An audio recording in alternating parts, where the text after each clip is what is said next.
Ahí está. Bueno, avanzamos. ¿Mm? Comenzamos hoy con una nueva parte de la unidad. eh, y este tipo de sistema, por ahí al principio parecería como que es un poco complejo en cuanto al entendimiento, y que va a necesitar, en primera instancia, que ustedes se ubiquen con muchos de los temas que venimos hablando desde el principio de año, así como lo hicimos con el resto de los otros sistemas que estamos trabajando. Pero puntualmente este sistema endocrino, ¿no? Lo clasificamos hola, Cris, como uno de los mecanismos de control y de regulación, de coordinación, por supuesto, de nuestro cuerpo, junto con el nervioso, ¿no? Trabajan en conjunto, quizás por carriles diferentes y con mecanismos de acción diferentes, pero son mecanismos de control. Esa es la primera particularidad. Y la segunda particularidad, que es muy importante, es que este sistema lo tengo que empezar a pensarlo desde la unidad, desde la misma célula. ¿Por qué? Porque ese control lo va a hacer a nivel bien molecular y celular. Entonces, si bien es un sistema de órganos, obviamente formados por órganos, pero que tiene un principio diferente, porque el control, en realidad, y la coordinación y la regulación, la va a hacer a distancia, generalmente a distancia, ¿no? Y siempre a nivel molecular y celular. Entonces, como que tenemos que cambiar un poco el chip para poder entenderlo.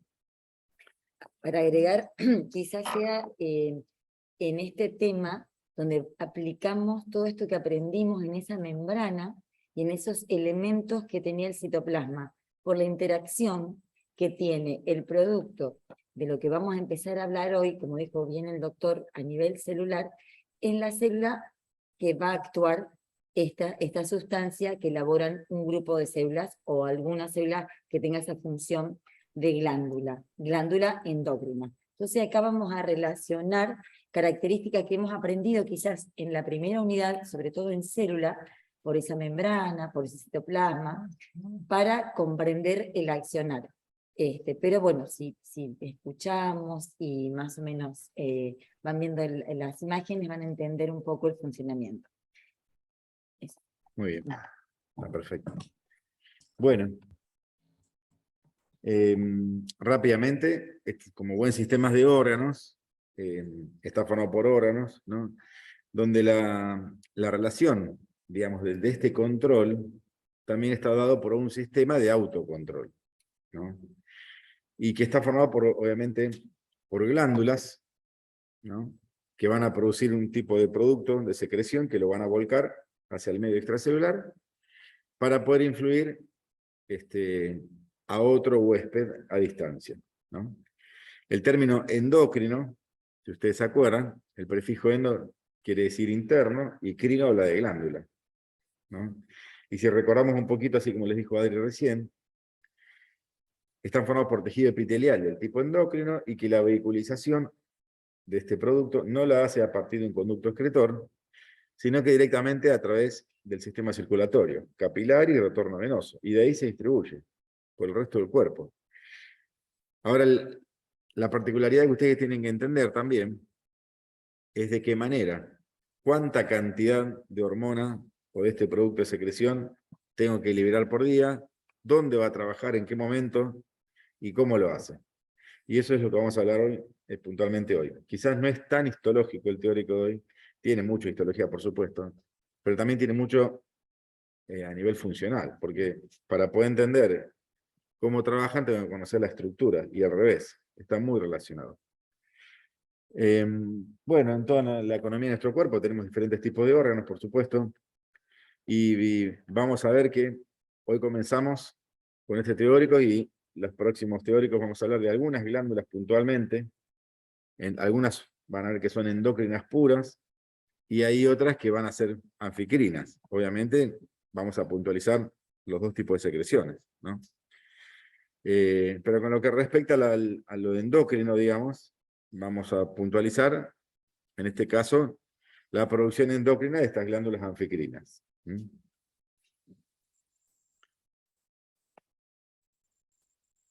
Esto es un poco también de la primera unidad. ¿Eh? Si ustedes se acuerdan cómo era el origen de estos tejidos epiteliales glandulares, que cuando se imaginaban y perdían relación con el medio exterior, seguían produciendo, pero la única forma de vehiculizarlo era a partir de la red capilar, y de ahí retorno venoso. Y que este producto de secreción se llaman hormonas.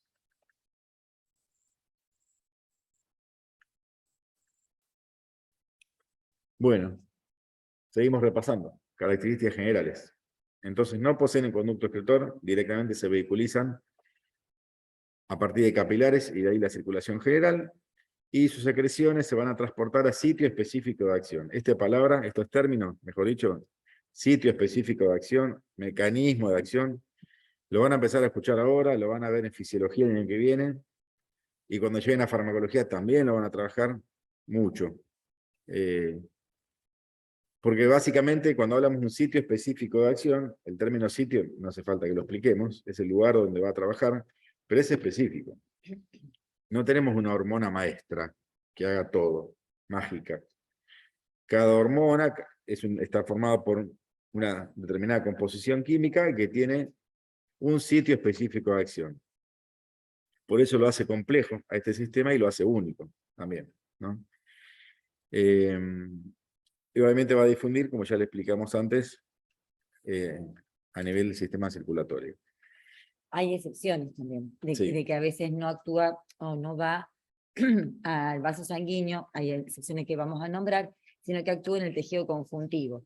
Y un ejemplo, para dar el ejemplo, cuando nosotros vimos en virología, ¿se acuerdan que el sinciotrofoblasto generaba la gonadotrofina coriónica? Bueno, es un ejemplo de que va a actuar en el tejido circundante, in situ, digamos, no va a ir por vehiculización a otro órgano. ¿De acuerdo? Pero en general, el producto de secreción, como dijo el doctor Juanjo, va a la sangre y va a órganos a distancia. Claro, muy bien. A principio de año también, completando un poco lo que decía, les dijo muy bien Adri, este tipo de producción a veces puede ser que sea para la misma, o sea, que el sitio de acción sea la misma célula productora. Y eso se llama, no sé si tenemos plata. Sí, sí, sí, Ah, ¿está? No ahí dije nada. vamos. Después lo decimos. Sí, sí, hay ejemplos. Bueno, esto también, lo de la comunicación intercelular, hoy empezamos a nombrarlo y lo vamos a hablar mucho durante toda esta unidad y por supuesto que lo van a ampliar el año que viene en fisiología.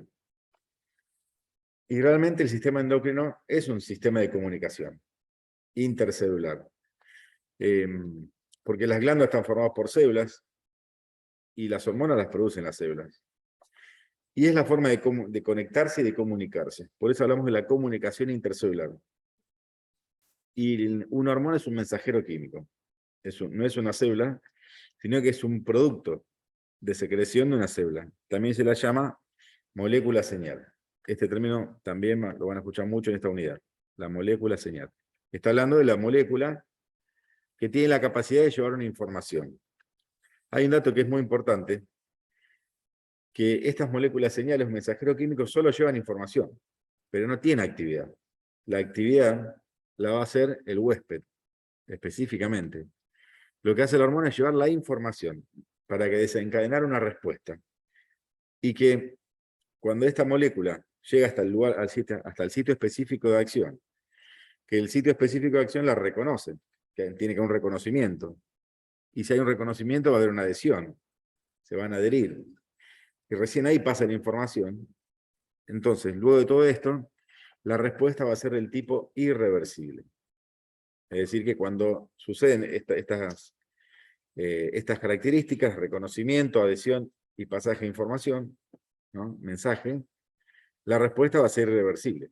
Mientras esté en contacto esta molécula señal con el lugar donde va a trabajar, va a haber actividad. El momento en que se desprendan, digamos, metafóricamente lo digo, cesa la actividad. ¿Está bien? Bueno, nuevamente la molécula señal, sustancia química, sintetizada por células con la finalidad de influir sobre la actividad de otras células del mismo organismo. Como les decía, a veces puede ser la misma célula que genere un tipo de molécula señal para su propia producción. Eso puede suceder. Claro, la pregunta es ¿para qué? Porque estamos contando esto, ¿por qué necesitamos las glándulas para que secreten esas hormonas y actúen en esos órganos?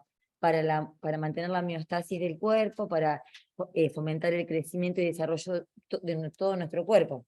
Entonces tiene toda esa función. El equilibrio de nuestro cuerpo en todos los niveles. Nosotros algo nombramos el otro día cuando hablamos de páncreas, que dijimos que había dos grandes hormonas que iban a nivelar la cantidad de glucosa. Uno extrayendo la glucosa cuando estaba en gran cantidad en la sangre, y otro agregándole glucosa a la sangre cuando faltaba ese elemento. Entonces, estas hormonas van a equilibrar, como dijo el doctor, actúan sobre el órgano diana, y es el órgano diana quien permite la acción y el cambio que tiene que suceder para que equilibre o colabore con el desarrollo y el crecimiento de nuestro cuerpo. ¿Estamos? Muy bien. Bueno. Esta molécula señal puede o bien pasarlo en el citoplasma de una célula vecina próxima por contigüidad, a través de un tipo de unión que ustedes lo conocen bien, que son las uniones de nexo, o pueden actuar como moléculas ligadas a la superficie celular. Esto es solamente a título informativo. Y pueden ser liberadas o bien por exocitosis, mecanismo que ustedes ya conocen muy bien, o por difusión a través de la membrana plasmática. Y acá aparece un término nuevo, que lo van a escuchar mucho a partir de ahora, y hasta que se reciban, y van a seguir escuchándolo en su vida profesional, que tiene que ver con los receptores. Porque la molécula señal va a trabajar en lugares específicos de actividad, que se llaman receptores. Un receptor es el lugar donde va a trabajar la molécula señal, que previamente, tiene, como les dije, tiene que ver reconocimiento, adhesión, y después ahí viene el pasaje de la información. Y esos receptores tienen que ver con el lugar donde va a trabajar, con el sitio específico de acción. Y acá van a escuchar también infinidad de nombres, y son todos sinónimos. Célula blanco, o órgano blanco. Esto se llama así no por el color, sino porque metafóricamente, y con mucha imaginación, ¿vieron como los blancos de los arcos y flechas? Bueno, se lo llama así porque es el lugar donde debería caer o trabajar. Se puede llamar diana, así como les dijo Adri muy bien. Diana son sinónimos. Target, por ahí en inglés. Sí. Son todos sinónimos. Sitio específico de acción, como quieran llamarlo, o como lo entiendan, estamos hablando de lo mismo, del mismo lugar. Pero dentro de aún este órgano blanco, esta célula blanco, el lugar donde va a trabajar dentro de este blanco es en un receptor. Es el sitio específico donde va a trabajar. Y esa blanco puede ser unicelular o formado únicamente por una estructura multicelular. Bueno, acá tenemos la definición de receptor. Es el sitio de unión, puede estar compuesto por una proteína, o una glucoproteína, o un polisacárido. Ustedes se dan cuenta que es bastante amplio la estructura molecular que puede tener un receptor, que puede estar en la superficie de la célula, en el interior de la membrana, o puede estar dentro de la célula, intracelular, y es el cual donde se va a fijar específicamente, este término específico otra vez lo van a escuchar un montón, específico. Y una vez que, después del reconocimiento, se fija a este lugar específico, va a desencadenar respuesta, pero el mismo blanco, la misma célula blanca. La sustancia que se fija al receptor se llama ligando. El término ligando también lo van a escuchar mucho. Bueno. Un ejemplo, ¿no?, de cómo es la actividad endocrina, un poco rápido, ¿no? Las células endocrinas que producen moléculas señales, hormonas, que lo vuelcan al torrente sanguíneo, que se va a vehiculizar por el torrente sanguíneo hasta que encuentra, lleva tiempo por supuesto, no es rápido, hasta que encuentra el sitio específico donde va a trabajar, en el órgano blanco, y va a desencadenar una respuesta después de interactuar con el receptor, que puede estar en la membrana o puede estar intracitoplasmático o hasta muy próximo al núcleo. Cuando veamos tipos de receptores ya lo vamos a ver. Que en realidad, cuando hablamos de receptores, nosotros hacemos una presentación acá.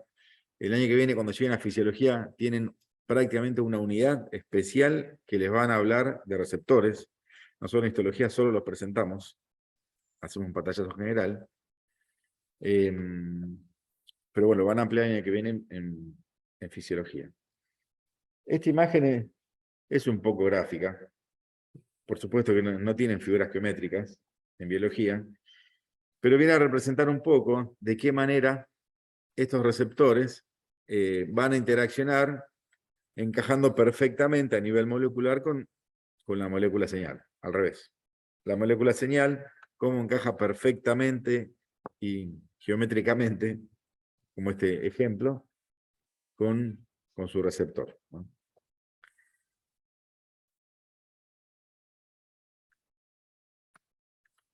Bueno, funciones. Estas son funciones generales, ¿eh? No es de una en particular y tampoco tenemos, como les dije, una maestra que hace todo, sino que son funciones generales. Control de la intensidad en funcionamiento químico de las membranas celulares, es decir, que rige la actividad de la membrana. El transporte de sustancias a través de las membranas celulares.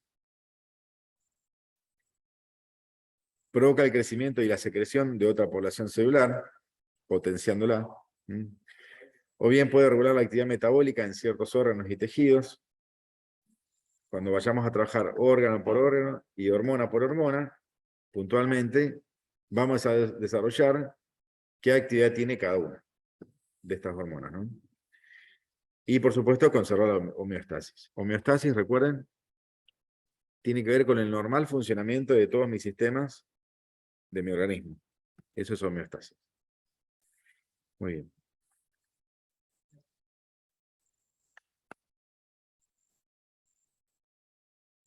Bien, entonces, seguimos repitiendo un poco. La molécula señal, entonces, esta hormona, como mediador, puede trabajar muy localmente, como les habíamos adelantado hace un ratito, es decir, para la misma célula o la misma estructura que produce la secreción, y eso se llama efecto autocrino. Es decir, que esta molécula señal va a interaccionar directamente con los receptores de la misma estructura que produjo, que fabricó la molécula señal. Eso es autocrino. O puede tener una función paracrina. La función paracrina, el término para es muy próximo, pegado. Bien, una estructura muy ligada directamente a la otra. Eso es para. Pero paracrina, obviamente, sistema endocrino. Y esto se da cuando una estructura celular produce un tipo de molécula señal para una célula, una estructura muy próxima. No tiene que viajar al torrente sanguíneo. ¿Está bien? O bien puede trabajar a distancia, y ese es bien endocrino. Es decir, cuando una estructura glandular endocrina produce una hormona, lo vuelca a los capilares, retorno venoso y va dando vuelta por el sistema sanguíneo hasta que encuentra el sitio específico de acción bien a distancia. Lógicamente, cuanto más a distancia y más vueltas esté dando por el torrente sanguíneo hasta que encuentra el sitio específico de acción, tarda más tiempo. Lógicamente. Es decir, que todo lo que tenga que ver con el sistema endocrino, comparándolo con el sistema nervioso, no es rápido. Por eso los procesos hormonales son tan lentos. Tan lentos. Y cuando hay alguna problemática de producción hormonal, algún tipo de patología o lo que sea, hasta que se termina de regular, lleva mucho tiempo. Porque es hormonal. Como todo proceso hormonal, lleva tiempo. Lo bueno que tiene, algo bueno tiene que tener, es que una vez que el receptor, que la molécula señal, perdón, la hormona, encuentra su receptor, interacciona irreversiblemente y se encaja en la respuesta irreversible nuevamente, el efecto va a tener larga duración. Una buena tiene que tener. ¿Está claro eso? ¿Se entiende? Si se me ocurre un ejemplo de una parácrina, a nivel de las células que están contiguas, una al lado de la otra, es en ese epitelio del sistema digestivo. Recuerdan que había algunas células que eran o eran enteroendocrinas, se las llamaban enteroendocrinas, bueno, porque secretan alguna sustancia hormonal que afecta o colabora para el funcionamiento de ese intestino. ¿Se acuerdan que en el fondo de las criptas había algunas células llamadas enteroendocrinas que pertenecen a ese sistema neuroendocrino difuso que hacen una acción como parácrina? Perfecto. Bueno, esto ya lo dijimos. Sí. A distancia hay ejemplos. Muy bien. Tenemos, bueno, está media pixelada esta imagen, pero también es muy gráfica, que viene a ejemplificar lo que presentábamos recién. Autocrino, para la misma estructura celular, parácrina, con proximidad, contigüidad, o directamente endocrina a distancia. Fíjense una particularidad. Esta forma gráfica, no la espero. Sí. Ahí sí. Sí. Ahí está. Es esquemático también, por supuesto.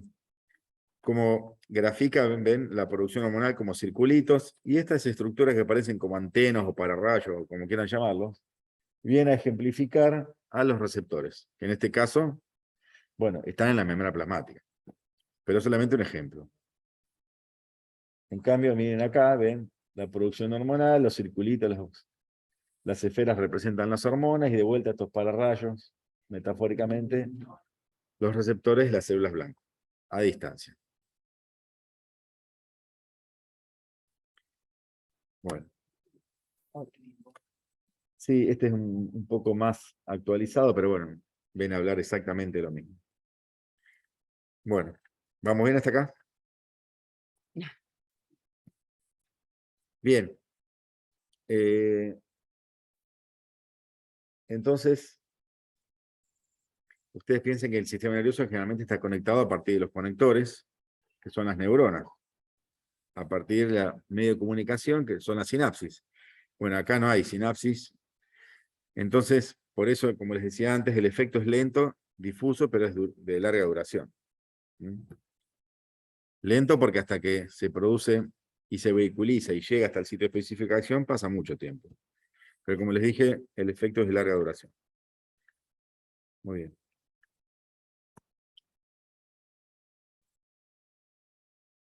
¿Cómo se clasifican según su estructura? Acá sí bien específico histología. Esto algo habíamos charlado a principio de año, lo presentamos. Clasificación de los tejidos epiteliales glandulares del tipo endócrino, según la estructura. Pueden ser del tipo reticular o del tipo vesicular o folicular.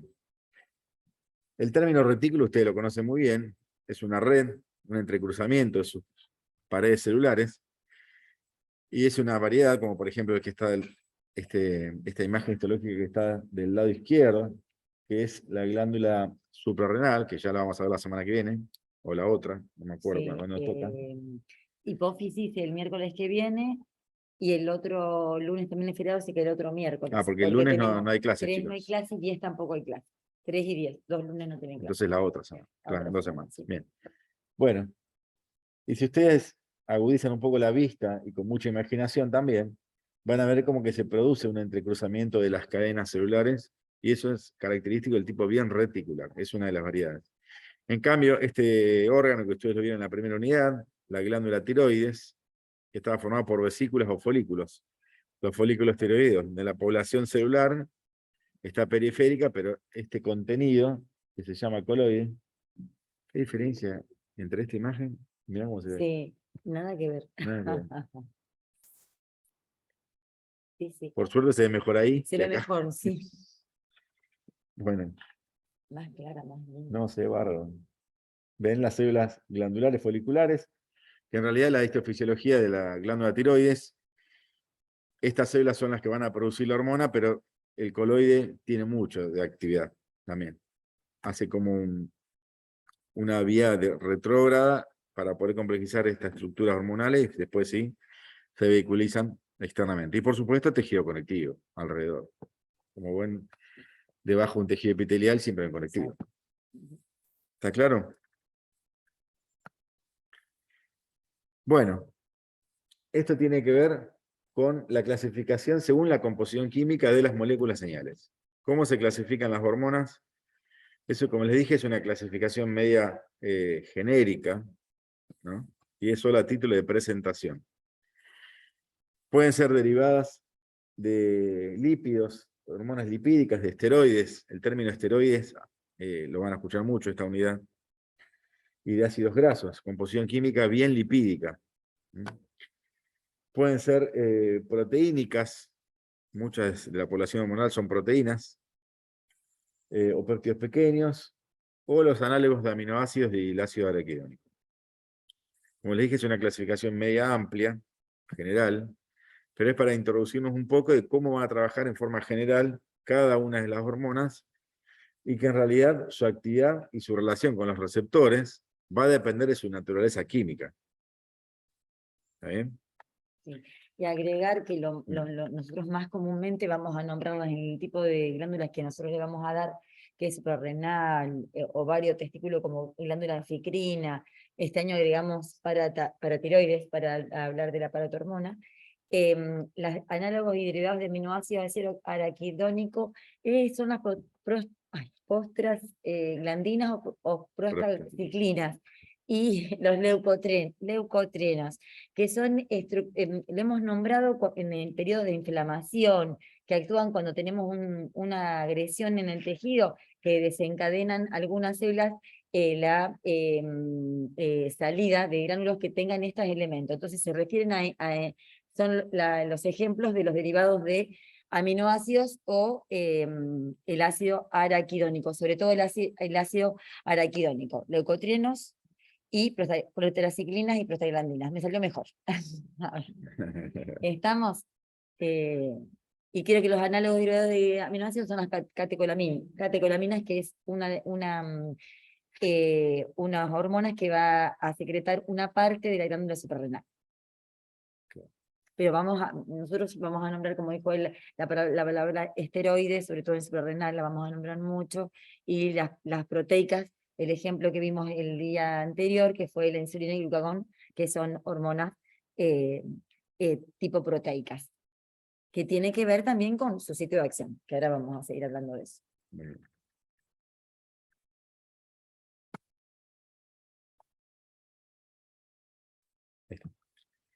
Bueno, también esto a título de presentación informativo. Estas hormonas que secretan proteínas, estas glándulas que secretan, perdón, hormonas proteínicas, polipeptídicos derivados de aminoácidos, el andamiaje, ustedes ya lo conocen muy bien, a nivel celular, es el mismo que estudiaron a principio de año, con la síntesis de proteínas. Tal cual. Por eso toda la cuestión de los organoides, que se van a encargar de la producción proteínica, están potenciadas en estas células, con total lógica. Se liberan por exocitosis, por secreción estimulada, constitutiva. Nosotros no vamos a desarrollar esto, no es para nosotros.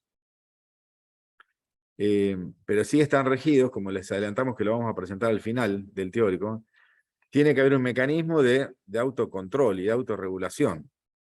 Es decir, que las células glandulares endócrinas no pueden liberar hormonas deliberadamente durante todo el día, porque sería un caos, ¿no? Entonces hay un mecanismo de autorregulación y de autocontrol que van a permitir controlar la secreción de acuerdo al momento histórico de la persona y de las necesidades del día, ¿no?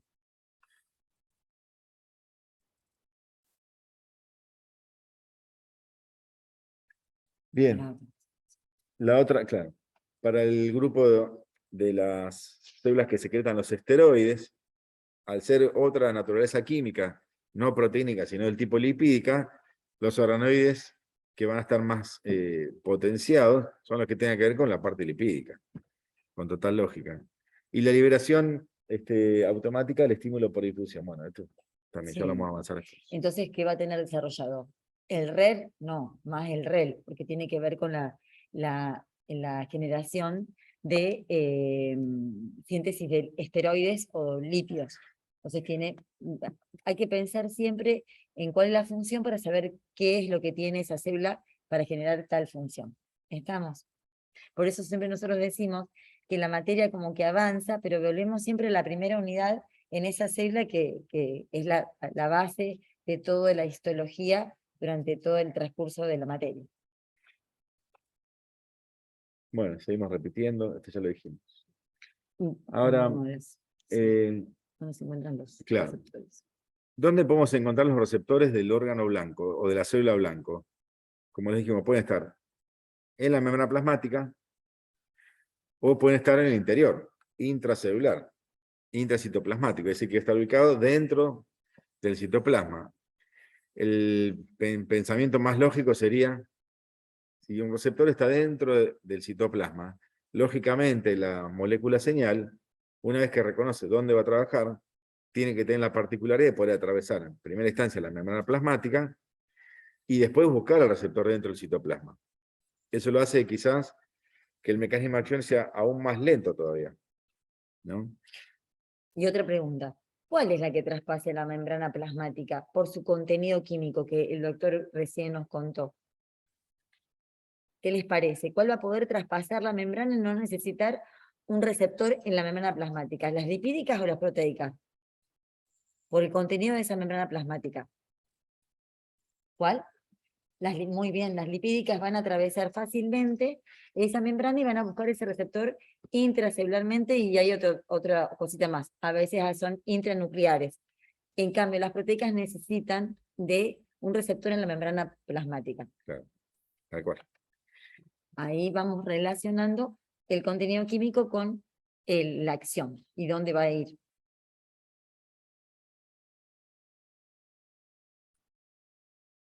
Bueno, seguimos repitiendo. Sí. La hormona es el receptor, pasas la información como molécula señal a la célula blanco y se inicia el pasaje de la señal. Y como dijimos, la señal es un proceso por el cual se fija la molécula señal al sitio específico de acción, desencadenando una respuesta del tipo irreversible de reacciones, pero como les dijimos antes, quien va a accionar es el blanco, no la molécula señal. La molécula señal simplemente pasa un mensaje.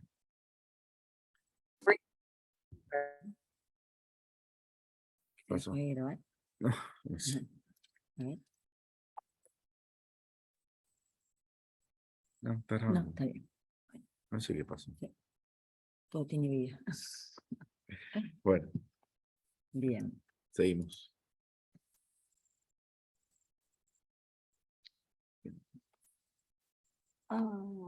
Bueno, Perdón. Ah, pero lo ven bien. sí, lo veo bien. En ese. Ahí está. Ahí está. Bueno, Bueno, esta imagen también un poco para relacionar dónde están los receptores, si están dentro, en el espesor de la superficie, ¿ven? Con esta esquemita como si fuese un pararrayos. Pero miren qué bien que está este gráfico. Fíjense que acá la antenita no queda solamente circunscripta a la parte externa, sino que está anclada, tiene una parte de comunicación. ¿Eh? Que realmente son así, porque en realidad vamos a ver que la molécula señal también se le llama primer mensajero. Hormona, molécula señal o primer mensajero, que es el que realmente lleva el primer mensaje. Pero se va a dar, una vez que interacciona con el receptor, lo que se llama la traducción del mensaje. Y que esa traducción o transducción, en realidad, para que realice la actividad, va a necesitar de otro tipo de estructuras que están adentro de la célula, para que primero reconozcan el mensaje y además después que lleven el mensaje, como si fuesen los peones del tablero de ajedrez. Y a esas estructuras se las llaman segundos mensajeros. Esto lo van a ampliar en el que viene en fisiología, no es para ahora. Acá los presentamos nada más, ¿no? Y quien hace el trabajo en serio, dentro del blanco, es el segundo mensajero. ¿Se entendió eso?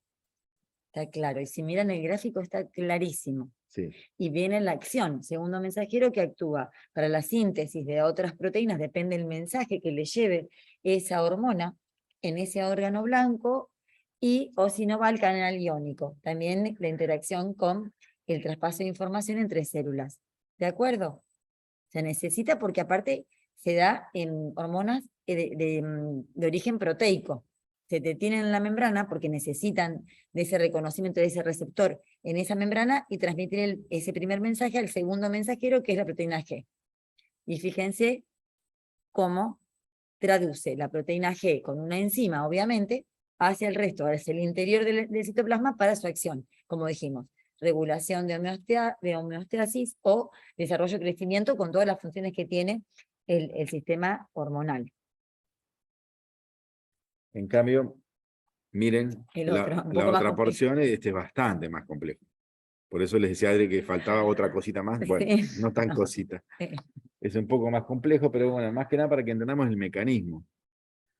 Que estas hormonas del tipo esteroideas, lipídicas, tienen que atravesar, realmente la atraviesan con mucha facilidad a la membrana, a la membrana plasmática, Sí. y que una vez que atraviesan la membrana plasmática buscan los receptores. Si son intracitoplasmáticos o algún tipo de receptor intranuclear, que acá tiene que hacer un paso más todavía, Sí. atravesar. Y lo que hacen realmente, además de una vez que interaccionan con ese receptor intracelular, ayudado obviamente en algunos casos por los segundos mensajeros, es hacer una manipulación genética de la estructura genética de la célula huésped, pero solo temporaria. Sí. Suena feo, En pero es así. realidad, sí, es así. Es así. Lo hace solamente para estimular un tipo de producción extra manipulado, digamos, por el mensaje que está trayendo la hormona, ¿no? Y es temporaria. Una vez que cesa la información, automáticamente vuelve todo como estaba antes. Sí. Y agrego al doctor, vieron, está la esteroidea, porque es de ese origen químico o esa calidad química que tiene su receptor intracitoplasmático o intranuclear, manipulando ese ADN, generando un ARN mensajero que trae un mensaje en forma temporal para alguna síntesis de alguna proteína que necesite la célula determinar. Y hay otro ejemplo, que son los menos, es que el receptor va a estar en una caviola, como si fuera fíjense el costado de la derecha, como si fuera una especie de introducción en esa membrana plasmática. Y ahí se utiliza el segundo mensajero, la proteína G, con el mismo final, ir a un receptor intranuclear. Es el único ejemplo que tenemos de una hormona esteroidea que necesita que en la caviola de la membrana plasmática tenga interacción con la proteína G para acceder a su receptor intranuclear. En general actúan sin la proteína G y las hormonas esteroideas, pero hay ejemplos de alguna proteína esteroidea que lo hace por ese sistema. Por eso trajimos este gráfico para mostrar las tres posibilidades de la interacción de la hormona con el receptor. Suena complejo, pero si uno lo mira como que se entiende perfecto la necesidad en el caso de las proteicas y algunos esteroides, de ese segundo mensajero para que traduzca ese mensaje. Y lamentablemente no, es así. La interacción en el ADN, por supuesto reversiblemente para alguna función. Pasa que uno dice manipular, como decimos, el ADN, sí, Es así. complejo. No sé qué opinar el doctor May. Bueno, repetimos un poco. Sí, esto es un grafiquito más sencillo. Fíjense cómo el ADN Sí, es activado por esa hormona que es intranuclear, modificando ese genotipo, por así llamarlo, y la síntesis de ARN mensajero para la síntesis de alguna proteína necesaria en ese momento en esa célula.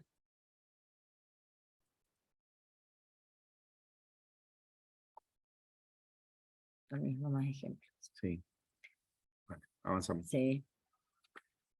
Bueno, también entonces, en este caso, hormonas proteínicas, receptores ubicados, como le dijimos, bien en la membrana plasmática, y siempre los mediadores químicos, enzimáticos, que van a colaborar y favorecer todo este proceso, ¿no? Por eso les dice que habla de las quinasas de las proteínas. Y acá les nombra un segundo mensajero. Hay varios tipos de segundo mensajeros, pero este quizás el que más fama tiene, que es el AMP del tipo cíclico. AMP cíclico. Realmente es un segundo mensajero, como les decía Adri, encargado de llevar adelante la respuesta. Sí, ahora vamos a nombrar un montón de segundos mensajeros y le va a aparecer como muchas palabras, muchos nombres, pero bueno, es para un poco introducirlos en el tema de la variedad. Como dijo el doctor, en fisiología van a tener una unidad de receptores. Sí, bueno, esto ya lo nombramos recién, Sí, avanzamos un poco. sí. Eh, y Sí, como les decía, el AMP cíclico es uno de los segundos mensajeros más famosos, quizás, que más interactúan, ¿no? En este tipo de actividad. Pero no es el único, por no, supuesto, es el más importante. Y es el que lleva adelante, como dijimos, la respuesta fisiológica intracelular del blanco, ¿no?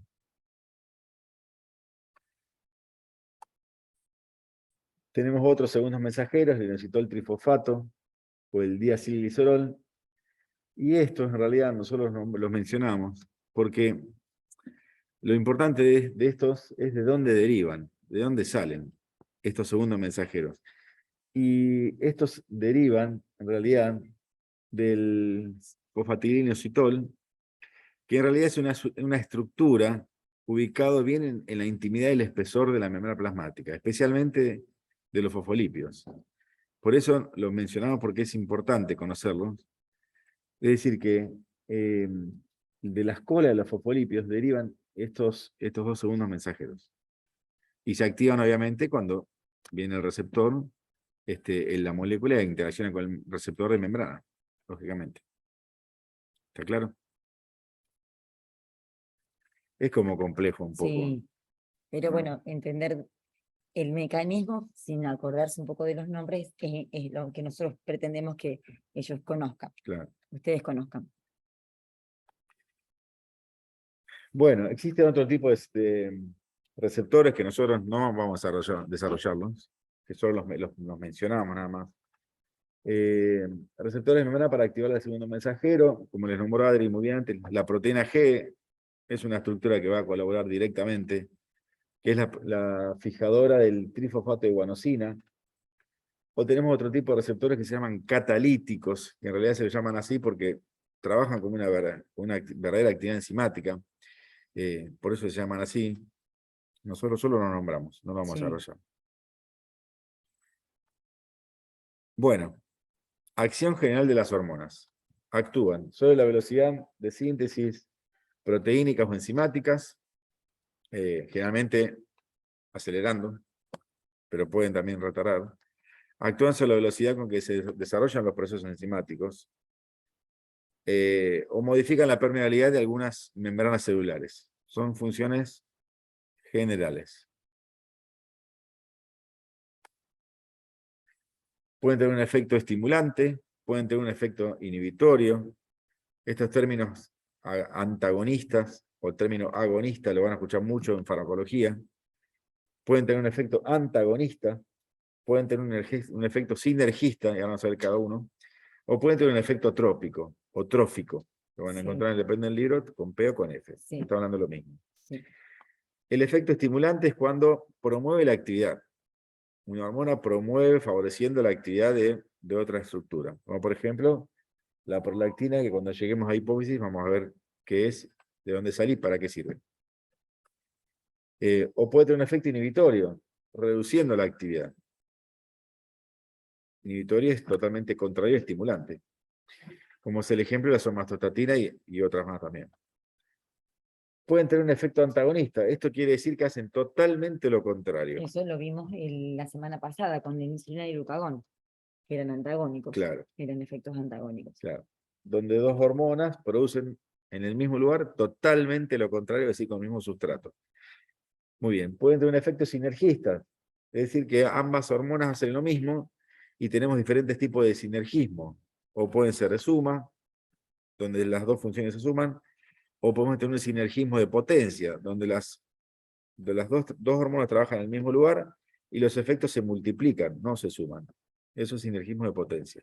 Sí, O pueden tener un efecto trópico o trófico, donde lo que van a hacer es estimular a otra estructura glandular para que produzca otro tipo de producción. Es decir, altera el metabolismo estimulando de otro, es decir, que el blanco es otra glándula endócrina o otra población celular endócrina para que produzcan otras hormonas. Que lo vamos a ir nombrando a medida que vemos los órganos que tienen esa acción. Nosotros no vimos todavía los órganos gonadales o los reproductores, pero sí vimos embriología. Y bueno, hay algo habla de que va a ayudar esas hormonas en el efecto trópico para la acción de otra glándula, es el ejemplo del testículo y el ovario para la producción de los gametos. Entonces, eso sería un efecto trópico sobre otra glándula. Claro.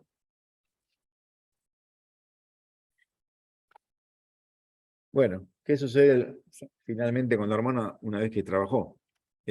O directamente se inactivan por fijación a otras proteínas plasmáticas, desacoplándola obviamente del receptor, o directamente se destruyen.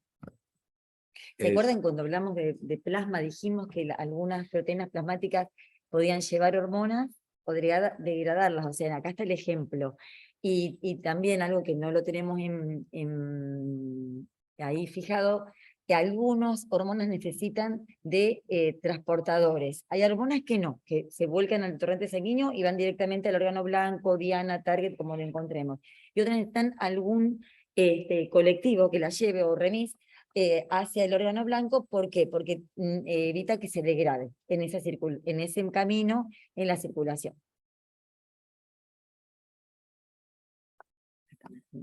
Sí, ya falta poco. Sí. Bueno, este tipo de mecanismo de retroalimentación tiene diferentes nombres. En realidad es un mecanismo de autocontrol, es decir, cómo se controla la cantidad de hormonas por día en sangre y obviamente dependiendo el momento histórico, por supuesto, que esté pasando la persona. Y es de autocontrol, es decir, que el mismo sistema se autocontrola. Totalmente diferente al mecanismo de acción del sistema nervioso, ¿no? ¿Y esto qué quiere decir? Ustedes lo van a encontrar como de retroalimentación o de retrocontrol, son sinónimos, o en inglés lo van a encontrar como mecanismo de feedback, estamos hablando de lo mismo. Es la forma en que el mismo sistema endocrino se autocontrola, siempre tendiendo en condiciones de salud que haya un nivel saludable de hormonas en sangre, para el consumo del momento, del día, ¿no? Y siempre dependiendo de los momentos en que esté pasando una persona. Por ejemplo, un embarazo, que es un proceso totalmente hormonal. Va a ser distinto a la vida normal, ¿no? Bueno, tenemos de dos tipos, un positivo y negativo. El positivo es irreversible y el negativo es reversible. Son las dos maneras. Y vamos a dar algunos ejemplos. Esta imagen es un poco antigua, pero nos gusta porque el sistema endocrino puede estar influido también por agentes externos. No sé si dice... Estímulos externos como la luz, el sonido, Sí, el olfato, el gusto, el tacto, el calor, bueno. Y estímulos internos son los cambios osmóticos, los cambios de temperatura y los cambios químicos que son las hormonas. ¿Qué nos pasa en el cuerpo con esos cambios exógenos y endógenos, externos o internos? ¿Que afectan sobre qué? Sobre zonas del cerebro, las zonas del encéfalo. ¿Y quién está en el encéfalo? El hipotálamo y la hipófisis. Muy relacionado. Nosotros el día miércoles vamos a hablar de hipófisis-hipotálamo, la relación que tiene. Y la hipófisis es como la madre de todas las hormonas, porque va a tener acción sobre todo en nuestro organismo. Y fíjense cómo estimula la hipófisis a la secreción de la tiroides, la corteza suprarrenal y las gónadas. Acá lo llama de una forma trópica. Trópica porque actúa sobre otra glándula. La hipófisis va a actuar, y fíjense la inhibición. A la vez, esas glándulas van a inhibir en una retroalimentación negativa, que era reversible, controlando la estimulación. Entonces terminamos pensando que todas las glándulas tienen una retroalimentación negativa, porque si no sería un efecto, salvo excepciones, un efecto que se desencadena y no se corta. Entonces tiene que haber una regulación reversible negativa, un feedback negativo, una retroalimentación negativa, porque va a controlar esa estimulación. Lo que les decía que falta también todos esos estímulos externos, pero también internos, que tienen que ver con la parte psicológica. Bueno, ahora le va, claro, ¿no? Eso no está contemplado, porque es viejo. Tal Por cual, eso les decía el estrés, claro, el que es estrés. viejo, pero bueno, todo lo que tenga que ver Sí. con motivos emocionales Sí. Influyen directamente, Acá chicos. no teníamos estrés mira qué suerte, en esa Sí, época no teníamos no había estrés. estrés en esa época, ahora sí. Bueno, pero estrés hablamos como un motivo, Sí, ¿no? sí. Que pueden influir directamente. La otra particularidad que le falta, no le falta, sino que es importante de esta placa, miren esta relación. Y ustedes van a Sí. decir, pero esto es sistema nervioso. ¿Qué tiene que ver el sistema nervioso con el sistema endocrino? Mucho. Muchísimo, muchísimo. Hay lugares específicos de nuestro cuerpo, este es uno, este quizás es el más importante, Sí. donde hay un contacto directo, sistema nervioso con sistema endocrino. Este es uno. De tal manera que la hipófisis, no toda la hipófisis, la semana que viene lo vamos a ver bien, Sí. está conectada directamente con la parte nerviosa. Una parte de la hipófisis, pero bueno, la que está conectada. Sí. ¿No? Este es uno de los lugares muy específicos de nuestro cuerpo donde hay contacto y donde hay inducción directa del nervioso al endocrino, para que el endocrino produzca hormonas relacionadas que originalmente, que en realidad son neuronas las que las secretan, pero son neuronas modificadas con función secretora. Tal Después cual. lo vamos a ver eso. Sí. Y el efecto trópico, como les dijo Adri, bueno, algunas hormonas son tróficas, Sí. estimulan, como por ejemplo hay una población hormonal de la hipófisis que pueden inducir a la glándula tiroides, que ustedes la conocen, a que produzca otra producción hormonal. En este caso, la estaría actuando, estimulando en forma directa, ¿no? Y si la glándula tiroides, por ejemplo, recibe esa hormona trópica para que produzca otro tipo de hormonas, va a volcar al torrente sanguíneo sus hormonas propias, de la tiroides, que después la vamos a ver Sí. cuáles son. Y lógicamente, el riesgo sucede cuando hay un aumento de esta población hormonal. Es decir, si la hipófisis sigue secretando hormonas tróficas para que la tiroides produzca lo que tiene que producir en forma directa, feedback positivo irreversible, ¿no? Las hormonas tiroideas van a estar aumentadas en sangre, deliberadamente. Entonces, ¿dónde va a estar el autocontrol? Bueno, la misma población hormonal de la tiroides, cuando vuelven con el retorno sanguíneo, son las que frenan a la misma población celular que liberan las hormonas tróficas para la tiroides. Entonces, si no hay hormonas tróficas que secreten para que produzca la tiroides no va a producir. Ahí está el feedback negativo. La regulación, el control de Exacto. esa estimulación. Exactamente. ¿Se entiende? ¿Y por qué el feedback en este caso negativo es irreversible? Y porque una vez que se consuman las hormonas tiroideas, que están dando vuelta a sangre, pero están para que se consuman el resto del cuerpo, baja la concentración. Y si baja la concentración, levanto el pie del freno. Entonces automáticamente, glándula que está frenada en su producción, que le saco el freno, empieza a producir de vuelta. El ejemplo que da Ross en el libro es el del aire acondicionado, Claro. que nosotros ponemos a una temperatura, cuando esa temperatura supera lo que yo puse de marca, empieza a funcionar, y es así. O Claro. sea, es bastante claro el ejemplo en comparación. ¿Estamos de Exacto. acuerdo? ¿Se entendió? Bueno, también Acá le otros quedé el ejemplo. ejemplos. Sí. Después cuando vayamos desarrollando cada una de las glándulas y sus hormonas, obviamente vamos a ver y marcar positivo o negativo. Bueno, este es un cuadro un poco amplio, un poco genérico. Lo está sacado del libro, no inventamos nada. Sí. Pero estaría bueno que ustedes generen también su propio cuadro, Sí. donde en la primera columna pongan glándula, la segunda todas las hormonas que producen, cada una de las glándulas, aclarando si son glándulas endócrinas puras, Claro. como la hipófisis, como la tiroides, o son glándulas anficrinas como el páncreas, o como los ovarios. Ovarios y testículos. Ahí tenemos en Claro. el páncreas, ovario y testículo, al final de la lista, son anficrinas, ahí va a hablar solo de la parte hormonal. Claro. insulina, glucagón, estrógeno, progesterona y testosterona, y Sí. su acción. Y las de arriba, de la médula, corteza, paratiroides, tiroides y hipófisis, son hormonas puramente endocrinas, y su acción. Claro. Hay más glándulas, ¿eh? ¿Cómo? Claro, que en ese cuadro, que como dijo el Claro. doctor, lo pueden hacer ustedes, Desde páncreas para abajo son son anficrinas. anficrinas. Tanto el ovario y el testículo, para hacer que nos parezca que no, tienen la secreción de gametos, que es una secreción exócrina, que envían por conductos, ponele, una producción celular. Y por otro lado, tienen un control hormonal de su misma gónada, porque hacen el crecimiento a la maduración de los gametos.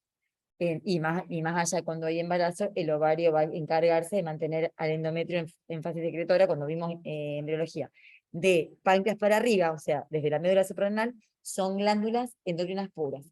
La hipófisis, la tiroides, la paratiroides, la corteza suprarrenal y la médula suprarrenal son glándulas endocrinas, no son anficrinas, no tienen doble producción. Este cuadro está incompleto, ¿eh? Sí, Hay muchas más, totalmente. pero es un modelo para que ustedes sepan trabajarlo y por Sí. supuesto que faltan glándulas acá. Nosotros lo tuvimos que cortar porque no nos entra Sí, sí. todo en la placa, pero hay más glándulas. Ustedes potencian, ¿eh? Sí, Sí. todo está en el libro. Sí, sí, sí. Esto les va a dar un pantallazo general de qué hacen cada una de las hormonas y bueno, y la naturaleza también química. Claro. Bueno, faltan un par de plaquitas y nada Sí, más. es un poco para hablar de feedback. Este tema del feedback negativo reversible, que es alimento, actúa el páncreas, nivela los niveles de glucosa, ya sea insulina o glucagón, dependiendo cómo encuentre ese contenido de glucosa en sangre, tiene interacción con el hígado, obviamente, porque es el que va a tener el depósito o la extracción de glucosa, actuando insulina o glucagón. Entonces ahí vemos el ejemplo de un feedback negativo o de una retroalimentación negativa reversible. Y en el otro ejemplo que tenemos acá, eso lo van a ver en los prácticos porque las doctoras le van a dar millones de la prolactina, el tema del amamantamiento, que sería un feedback positivo porque desencadena la leche materna y es irreversible. Una vez que se activaron la secreción de prolactina, es el tema del amamantamiento, ya no podemos volver atrás. No es que tiene una acción irreversible. Claro. Y yo agregaría la ovulación. Sí, perdóname, Adri, Sí. en este caso es interesante entender también que necesitamos la estimulación nerviosa de la Siempre, producción del bebé. sí, siempre.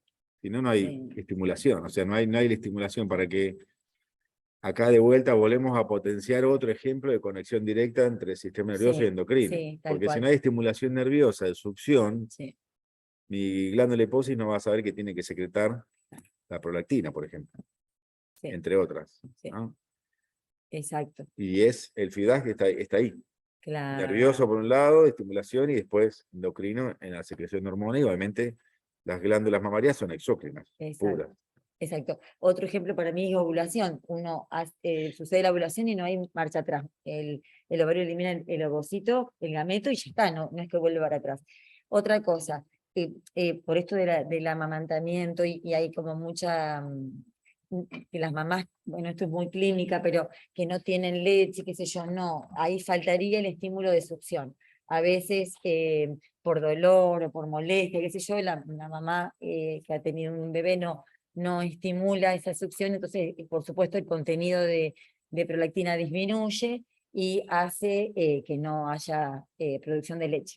Pero es por la falta del estímulo de succión. Claro. Y la prolactina también tiene otro efecto.